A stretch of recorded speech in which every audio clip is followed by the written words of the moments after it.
Doctor صاحب لیکن اس پارلیمان کو آپ جتنا بھی برا کہیں، اس ایگزیکٹو کو جن بھی الفاظ میں یاد کریں، پاکستانی عوام نے انہی کو چنا ہے، آپ کے انقلاب کے نعروں کو انہوں نے نہیں چنا. یہ ایک بنیادی فرق ہے، چاہے آپ کو اچھا لگے یا برا لگے، لیکن یہی پارلیمان لوگوں نے چنی ہے. آپ کو انہوں نے انتخاب نہیں کیا، آپ کو منتخب نہیں کیا.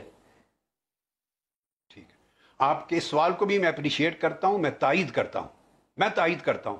مجھے آپ کے سوال پر بالکل نہ ناراضگی ہے نہ اختلاف ہے، اور اس کا جواب یہ دینا چاہتا ہوں کہ یہ آج نہیں، ان سے بڑا ڈاکو سیاست میں تو کوئی آنے کا امکان نہیں ہے، لیکن بڑے ڈاکو بھی آ جائیں نا، یہ پاکستان کے عوام اس سسٹم کے تحت انہی کو چنیں گے.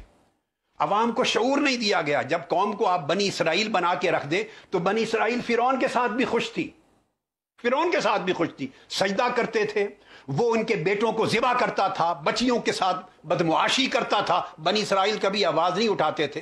بنی اسرائیل نے کبھی موسیٰ علیہ السلام کو ووٹ نہیں دیا تھا. وہ خوف کے ساتھ عوام، جب آپ ان کی طاقت ختم کر دیں، جرت ختم کر دیں، ان کو تعلیم نہ دیں، ان کو صحت نہ دیں، ان کو روزگار نہ دیں، ان کو ترقی نہ دیں، تو آپ ان کو جسمانی طور پہ نہیں، ندیم ملک صاحب، شعوری طور پہ بھی مار دیتے ہیں.